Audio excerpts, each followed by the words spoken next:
그 뭐 지금 별의별 얘기가 많이 나와서요. 뭐 8대 0, 7대 1, 뭐 5대 3, 뭐 그 등등 여러 가지 얘기가 나오는데 저는 이것은 전부 다 일종의 그 주관적 희망사항, 자신들의 정치적 이해관계에 따른 희망사항을 그럴듯한 뭐 이런저런 그 여의도나 또는 헌법재판소 주변에 또는 서초동 법원 주변에 이제 이 뭐라 그럴까요? 우리 흔히 얘기하는 지라시라고 그러잖아요. 그런 내용대로 지금 유통되고 있는 것 같아요. 근데 실제로 이렇게 줄기를 따라 올라가면 누가 그러더라지 뭐 확실하게 누구로부터 뭐 예를 들면 헌법재판소 재판관이나 최소한 판결문 작업에 참여하고 있는 헌법재판소 연구관으로부터 들었다고 하는 경우는 아무도 없어요. 제 추정컨대 지금 정도의 논의 시간이라면 이미 어느 정도 하나 정도는 결론이 났을 가능성이 있다 이렇게 보입니다. 이재명 대표가 최상목 대통령 권한대행에게 상당히 좀 강한 표현을 써가면서 만약 헌법재판관 후보자의 임명을 좀 촉구를 했지 않습니까? 근데 이제 그것도 이제 뭐 인용에 필요한 재판관 수가 부족하다 뭐 이런 또 추측들이 난무하는데, 사실 마은혁 재판관이 지금 들어간다고 해서 저는 그 윤석열 대통령 탄핵 재판에는 참여하는 것이 거의 불가능할 겁니다. 본인도 기피할 가능성이 높고요. 만약에 지금 마은혁 재판관이 만약 그걸 하겠다고 한다면 아무리 그 갱신 변론 과정이 지금 간소화됐다 하더라도 추가적으로 최소한 2-3주 정도는 불가피할 거예요. 그런 과정을 보면 4월 18일 전에 결론을 내야 되지 않습니까? 그러니까 물리적으로 쉽지 않고 결국 민주당이 이제 마 후보자 임명을 촉구하는 것은 어떤 인용 기각에 대한 유불리에 따른 게 아니다. 원칙적인 얘기죠. 그러니까 지금 권한대행이 헌법재판소 판단까지 나왔는데 하지 않고 그다음에 각종 법률에 대해서 다 지금 줄 거부권 행사를 하고 있거든요. 지금 민주당 내에서도 탄핵에 대한 추가적 탄핵에 대한 어떤 민주당으로서의 정치적 부담감이 있음에도 불구하고 이거 최상목 권한대행을 그냥 놔둘 수 없지 않느냐는 여론이 팽배해지고 있고 광장에서도 지금 최상목 권한대행에 대한 분노가 상당히 높습니다. 평의가 워낙 길어지다 보니까 좀 여러 가지 설이 난무하는 시기예요. 그래서 또 부득이하게 또 다른 설을 또 여쭤볼 수밖에 좀 없는 상황인데, 또 설 중 하나가 이재명 대표의 선거법 2심 선고일이 오는 26일이기 때문에 헌재가 이후에 윤 대통령 탄핵 심판을 선고하려는 건 아니냐 하는 설인데요. 이 대표가 유죄를 선고받는다면 윤 대통령 파면 결정을 내리기 수월할 것 아니냐는 뭐 그런 주장인데, 이거는 제가 보기엔 이 얘기하면 헌법재판소 재판관들이 굉장히 모욕적으로 느낄 것 같아요.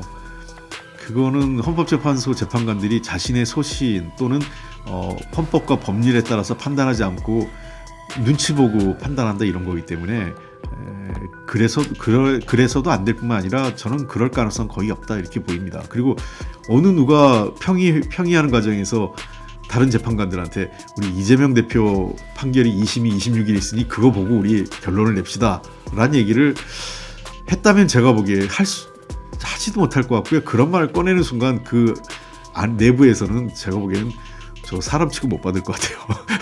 뭐 진짜 이거야말로 뇌피셜인 것 같아요. 그리고 이제 국민의힘의 일부 의원님들께서 그런 얘기를 하는데 주로 또 희한하게 그런 얘기를 많이 하는 게 또 판사님들이 판사 출신 의원님들이 그런 얘기를 하시는데,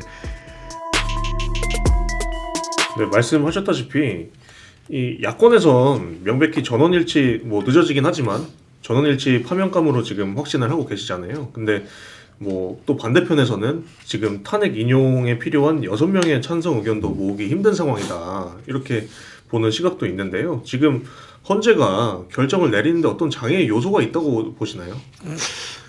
뭐 지금 별의별 얘기가 많이 나와서요. 뭐 8대 0, 7대 1, 뭐 5대 3, 뭐 등등 여러 가지 얘기가 나오는데 저는 이것은 전부 다 일종의 그 주관적 희망사항, 자신들의 정치적 이해관계에 따른 희망사항을 뭐 그럴듯한 뭐 이런저런 그 여의도나 또는 헌법재판소 주변에 또는 서초동 법원 주변에 이제 이 뭐라 그럴까요? 우리 흔히 얘기하는 지라시라고 그러잖아요. 그런 내용대로 지금 유통되고 있는 것 같아요. 근데 실제로 이렇게 줄기를 따라 올라가면 누가 그러더라지 뭐 확실하게 누구로부터 뭐 예를 들면 헌법재판소 재판관이나 최소한 판결문 작업에 참여하고 있는 헌법재판소 연구관으로부터 들었다고 하는 경우는 아무도 없어요. 누가 그러더라. 되게 이제 그런 게 이제 유튜브 방송이라든지 뭐 어떤 소위 정보지 이런 걸 통해서 유통되고 있는 상황이라서 저는 뭐 그렇게 확실하게 어떤 뭐가 그 정보를 갖고 있다고 생각하지 않습니다. 그리고 재미있는 거는 국민의힘과 민주당이 서로를 불신해요. 뭐냐면 우리는 모르는데 상대당은 헌법재판소하고 뭔가 그 커넥션이 있어서 정보를 받고 있는 것 아니냐라는, 민주당은 국민의힘을 의심하고 국민의힘은 민주당을 의심하고 이런 상황이에요. 서로 간에. 그 결국 뭐냐, 둘 다 없다가 맞습니다. 정확하게 이야기하면. 그리고 그 2017년 박근혜 대통령 탄핵 당시에서도 예를 들면 헌법재판소 내에서 이런 어떤 정보가 나오기가 힘든 게, 그 당시에도 그 주심 재판관하고 실질적인 어떤 초안 작업을 하는 게 헌법재판소 연구관들이 하거든요. 그러니까 이분들이 그동안의 변론 자료 내용들 다 정리하고 또 그 추가적인 보완 자료를 뭐 다른 그 판례들 등등 가져와서 다 조사해서 분석하고 자료를 첨부하고 또 판결문의 어떤 기초 작업 정도를 해서 주심 재판관한테 올리는데, 왜냐하면 평의에서 그걸 갖고 회의를 해야 되니까. 근데 그 당시에도 인용과 기각을 두 개를 다 같이 넣었어요. 그러니까 예를 들면 인용만, 주심 재판관이 인용만 가져와 해가지고 인용만 들어가면 벌써 소문이 쫙 나죠. 인용으로 들어갔다로. 근데 그렇지 않고 지금도 아마 똑같은 과정을 거칠 텐데요.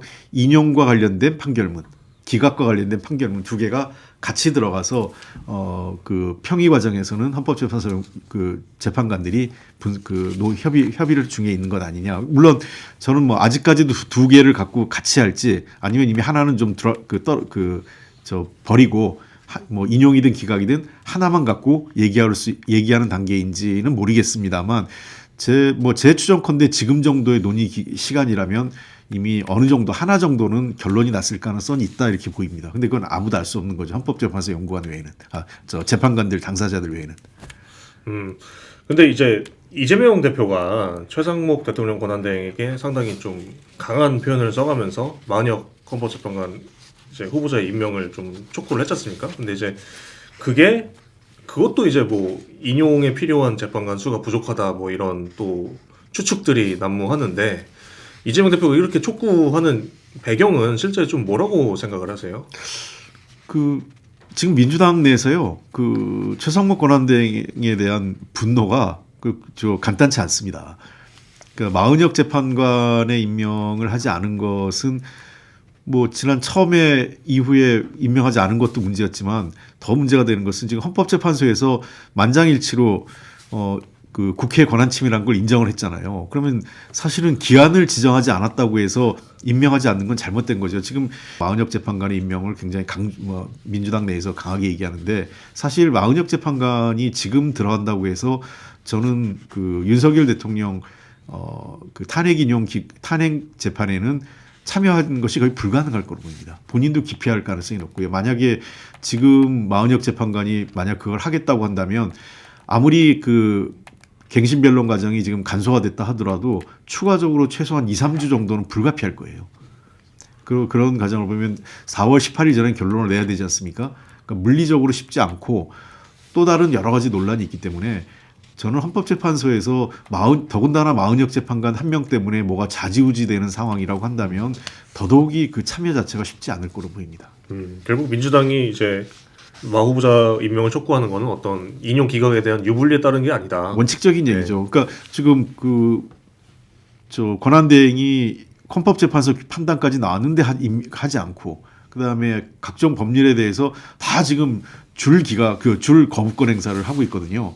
이거 물론 지금 권한대행 시점에서 뭐 민주당이 너무 과하게 법률을 올리는 것도 뭐 어떠냐 이거에 대한 여러 가지 찬반 양론도 있지만, 어찌됐든 국회에서 법률이 올라왔을 때 합의가 안 된 것을 이유로 해서 거부권을 행사하는 것은 잘못됐죠. 정확하게 뭐가 법률이 문제가 되고 어떤 부분을 개정해 달라고 정식으로 요청하는 것이 정부의 입장인데, 제가 보기엔 권한대행이 자신의 권한을 너무 과하게 쓰는 것 아니냐, 그런 측면에서 지금 민주당 내에서도 탄핵에 대한 추가적 탄핵에 대한 어떤 민주당으로서의 정치적 부담감이 있음에도 불구하고 이거 최상목 권한대행을 그냥 놔둘 수 없지 않느냐는 여론이 팽배해지고 있고, 광장에서도 지금 최상목 권한대행에 대한 분노가 상당히 높습니다. 그게 반영돼서 이재명 대표가 이제 그런 말씀을 하셨는데, 근데 표현은 좀 과했죠. 굳이 그렇게까지, 그러니까 표현의 맥락을 보면 몸조심하라는 게 무슨 테러나 린치를 의미한 게 아니라 불법 행위를 해서 체포될 수 있으니 몸조심하라 이런 얘기니까 뭐 굳이 아마 제 나름대로 해석을 한다면 불법 행위에 따른 나중에 사법 처리 가능성이 있으니 그렇게 하면 안 됩니다. 이런 얘기라고 봅니다. 이걸 뭐 어떤 테러나 린치로 해석하는 것은 너무 과한 거다. 근데 어쨌든 표현은 조금 어쨌든 당대표께서 그런 표현을 한 거는 조금 적절치는 않았다 이렇게 생각을 합니다. 알겠습니다. 이 평의가 워낙 길어지다 보니까 좀 여러 가지 설이 난무하는 시기예요. 그래서 또 부득이하게 또 다른 설을 또 여쭤볼 수밖에 좀 없는 상황인데 또 그 설 중 하나가 이재명 대표의 선거법 2심 선고일이 오는 26일이기 때문에 헌재가 이후에 윤 대통령 탄핵 심판을 선고하려는 것 아니냐 하는 설인데요. 이 대표가 유죄를 선고받는다면 윤 대통령 파면 결정을 내리기 수월할 것 아니냐는 뭐 그런 주장인데 헌재가 선고 시점을 놓고 이런 어떤 정무적인 계산을 좀 하고 있다고 보십니까? 이거는 제가 보기엔 이 얘기하면 헌법재판소 재판관들이 굉장히 모욕적으로 느낄 것 같아요. 그러니까 이재명 대표가 2심에서 유죄 판결을 받으면 탄핵을 기각하고 무죄 판결을 받으면 인용한다. 그거는 헌법재판소 재판관들이 자신의 소신 또는 헌법과 법률에 따라서 판단하지 않고 눈치 보고 판단한다 이런 거기 때문에 그래서도 안 될 뿐만 아니라 저는 그럴 가능성 거의 없다 이렇게 보입니다. 그리고 헌법재판소 재판관들의 모르겠어요. 제가 마음속의 성내까지 읽을 수는 없는데 어느 누가 평의하는 과정에서 다른 재판관들한테 우리 이재명 대표 판결이 2심이 26일 있으니 그거 보고 우리 결론을 냅시다 라는 얘기를 했다면 제가 보기에 하지도 못할 것 같고요. 그런 말을 꺼내는 순간 그 내부에서는 제가 보기에는 저 사람 취급 못 받을 것 같아요. 그러니까 그게 말이 안 되는 거고, 그러니까 더군다나 이게 같은 재판소도 아니잖아요. 하나는 헌법재판소고 하나는 그 사법부 대법원 밑에 이제 법원행정 체계에서 이루어지는 건데 헌법기관도 서로 다른 데서 다른 헌법기관의 결론을 보고 우리가 판단하자 이거는 제가 보기에는 뭐 진짜 이거야말로 뇌피셜인 것 같아요. 그리고 이제 국민의힘의 일부 의원님들께서 그런 얘기를 하는데 주로 또 희한하게 그런 얘기를 많이 하는 게 또 판사 출신 의원님들이 그런 얘기를 하시는데 본인들이 그런 판결 하셨는지 모르겠어요. 묻고 싶은 게. 그러니까 자기 어떤 판결을 할 때 다른 판결을 보고 정치적으로 보고 판결을 했다. 그렇다면 사법 그 법률과 양심에 따라 재판을 해야 되는 판사로서의 기본적인 책무를 저버린 게 되잖아요. 본인이 그렇게 했다는 걸 자백하는 건지 모르겠습니다만 이거는 헌법재판소의 재판관 그리고 우리 일선에 있는 모든 그 판사들에 대한 굉장히 그 경우에 따라서는 그분들에게는 모욕적인 발언을 들을 수 있습니다. 헌재에서 이재명 대표 2심은 이제 고려 안 한다는 이제 가정하에 그래도 어떤 탄핵 심판 선고에 따른 어떤 파장 이런 걸 고려해서 좀 정무적인 어떤 고민은 하지 않을까요? 그래도